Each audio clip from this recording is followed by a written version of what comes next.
Кредит төлеме, родной, кредит төлеме. Кредитті жабудың басқа да жолы бар екен ғой. Қарасай мынаны. Кредит деген техника. Қандай қарызыңыз бар, соны жазасыз. Мысалға, Каспий банкқа 600 000 теңге кредитіңіз бар болса, жазасыз, төленді, рахмет. Үстіне пищевой сода.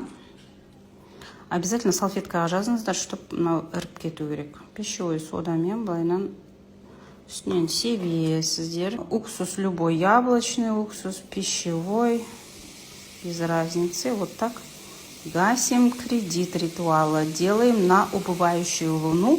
На тарелканы апарып в унитаз слейте, и все. Ойбай, оғалай болады сонда деймін да. Сонда мен 600 000 кредитті алам да. 600 000 алам, миллион алмайын ба бірден?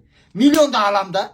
Сөйтіп салфетканы алам, базардан. Фук еткізіп тұрып содан себеймін да, уксуспен фиш десем төлене ма? Ертең банктен звондап тұрса не істеймін? Алло, алпамыз, сіз кредитіңіз төлемепсіз ғой осы айда. Қалай төлемеді? Мен жауып тастап едім ғой уксуспен. Қалай түсінбедім, тағы да айтыңызшы. Мен алдын ана бетіне сода сеуіп уксуспен жауып тастап едім ғой кредитті. Сіздерге уведомление бармады ма? Егер жаптым деп ойлап просрочка болып кетсек айтады. Кредит алмайсың ба? Кредит алсайшы. Ойбай, родной, оң кейін қалай жабам мен? Сода бар, содамен жауып тастаймын жақсылап тұрып. Құдай білет, бұл татеге әлі хабарласып атқандар бар шығар. Қанша грамм сода қосамыз? Точно айтыңызшы рецептін деп.